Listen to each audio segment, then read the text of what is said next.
Dans le milieu des écoles hôtelières, à Namur, on peut pousser un cocorico. La finale du concours Comme un chef a été en effet remportée par Thomas Gilliot, un ancien élève de Lillon-Saint-Jacques. L'édition 2011 avait révélé une autre étudiante de cette école namuroise, Amandine Herbignot. Alors de quoi rendre bien fiers leurs anciens professeurs qui forment chaque année des cuisiniers hors pair. Mais quel est leur secret?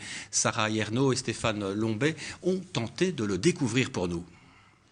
Il est 10h30, dans la cuisine, on s'active. Armés de leurs outils, nos cuisiniers en herbe concoctent plusieurs menus.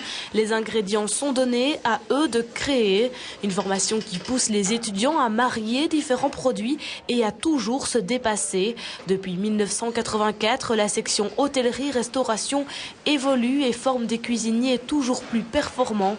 Sa réputation n'est plus à faire, les étudiants en ont bien conscience. J'ai vu plusieurs restaurants qui avaient des stagiaires à Lillon-Saint-Jacques et qui disaient qu'ils avaient une créativité en 6e qui était assez agréable. Donc j'ai commencé en 3e ici à l'école et on a appris les bases tout doucement, et ici en 6e on voit plus la technique propre de la cuisine plus créative, on voit vraiment des choses plus belles, quoi.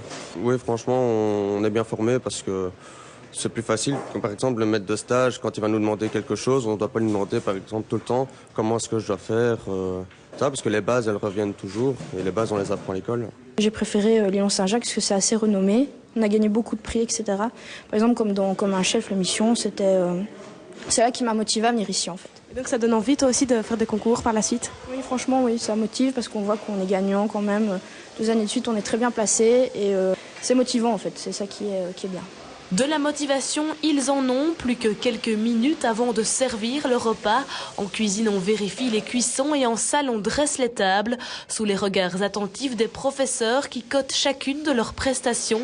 Rigueur et discipline sont de mise. Ici, on les prépare à démarrer et à pouvoir s'adapter dans un grand restaurant. Alors notre secret, c'est d'abord de croire à ce qu'on fait, avoir envie de donner aux jeunes ce que nous avons appris dans le métier de restauration, et nous devons être convaincants pour pouvoir les convaincre eux.